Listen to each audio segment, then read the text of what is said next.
Alright, here we are at my parents' house, which has been cleared. It was cleared last week over a period of 3 days. And, well, it's empty, I'll say that.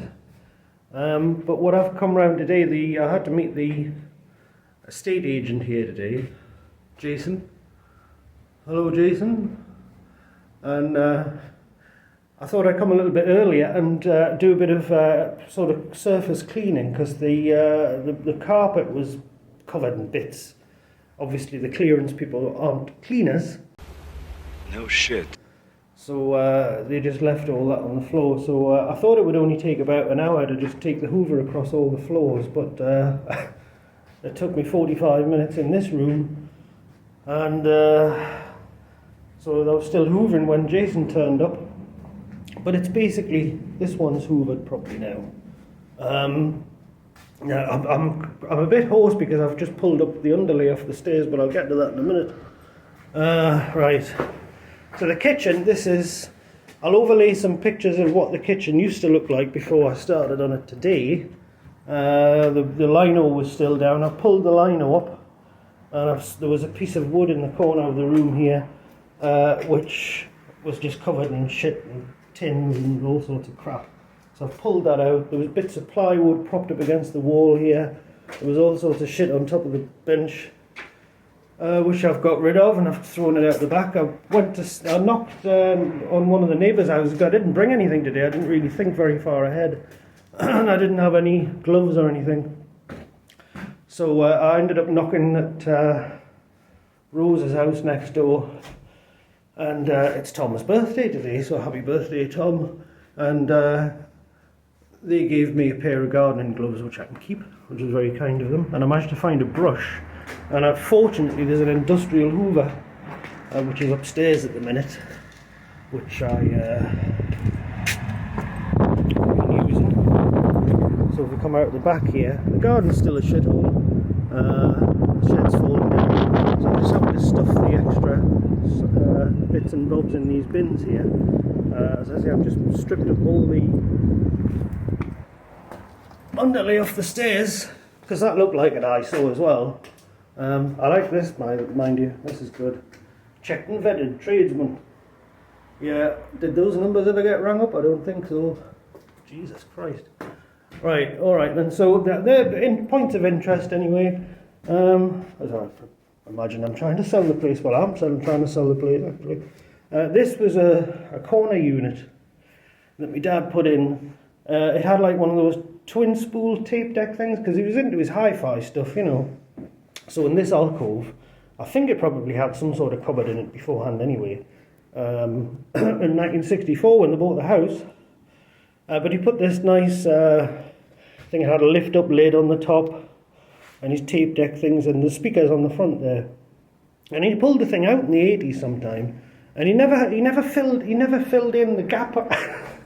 He never wallpapered or anything at all, or even put carpet, because the thing was still there when we got the carpet fitted in about 1983 or something. And he never filled the gap up. That's the kind of person he was. He'd start things, or well, he wouldn't even start things sometimes, but he'd start things and never finish them. So this carpet's about 40 years old. As you can see, it's got big holes in it. So my mother used to put bits of rug down to cover the holes up. That's unbelievable, isn't it? And this is another nice point of interest. Another Ken Halliday special is the net curtains, which he nailed to the window while my mother was out, because I think he was sick of them blowing in the draft, because of course there's holes in the window. I mean, there wasn't holes in the window then, but yeah, he nailed the net curtains to the window, which is the nuclear option if you don't want your net curtains blowing around in the breeze. Right, so that's the kitchen. I won't bother going to the toilet and bathroom are just empty rooms now. Rotten, of course. So if we go upstairs. The clearance people had the front door open the whole time, just to let the air in, because it was rotten. And of course they've left all my dad's jackets hanging up behind the door. Right, so anyway, I've got a photo of this before as well. I didn't take a photo of the living room when I first turned up, which is a shame.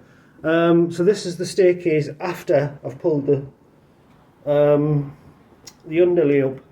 and I'm going to have to come round with a claw hammer and pull some of these nails out because it's actually pretty treacherous. I think it's safer than it was when the underlay was down, but there's lots of nails sticking out. If you get your shoes caught on one, you're going to kill yourself. Whoop, there we go. Right, so that looks a bit better anyway, so it's a bit brighter. It's nice and bright. One can imagine oneself making a home here, of course, very easily. These rooms, I left the carpet in this one because I put this carpet down a few years ago, well, about 25 years ago. It's not that bad. I mean, it obviously has to be took up. Because this was my room, and I decorated it a bit as best I could within the budget available. So I was actually hoovering the walls in here earlier on because there was that much dust hanging off them. And the issue is the shanty towns outside.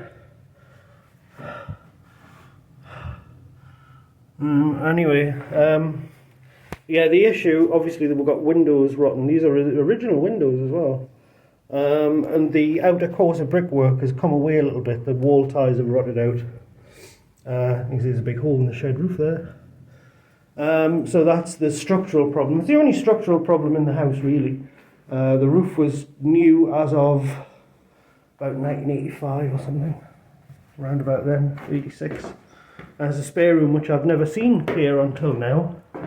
It was always up to the rafters with his junk, my dad's junk. But it's totally empty now. It's not too bad at all. It's a reasonable sized third bedroom. So this is a 3-bedroom property, of course. And there we go. This is the marital bedroom. And this has been completely cleared. Obviously, whoever gets the place is going to rip these wardrobes up. They're quite big. Cupboard here, which has also been emptied out. It's a fair size. I bet you could put an ensuite bathroom in there, to be honest. So yeah, it just needed a bit of finishing, basically. Finishing is what it needed, because it was just looking a bit rough. But yeah, it looks better. But these stairs here, I've got to knock these nails in or pull them out, because it is absolutely, I've made it work in a sense. So I'm going to have to get a claw hammer and come back at some point. That's the remains of the underlay. So yeah, so it was an expensive business getting this place cleaned, but or cleared out rather. But it's done now, and I'll never ever be doing it again for the rest of my life. So I hope you enjoyed that little tour.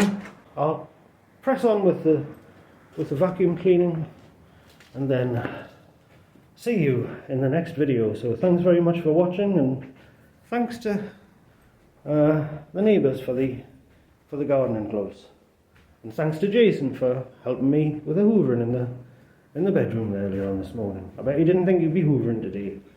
All right then, okay, that's it. Next time you see me, hopefully this place will have been sold. So bye bye for now.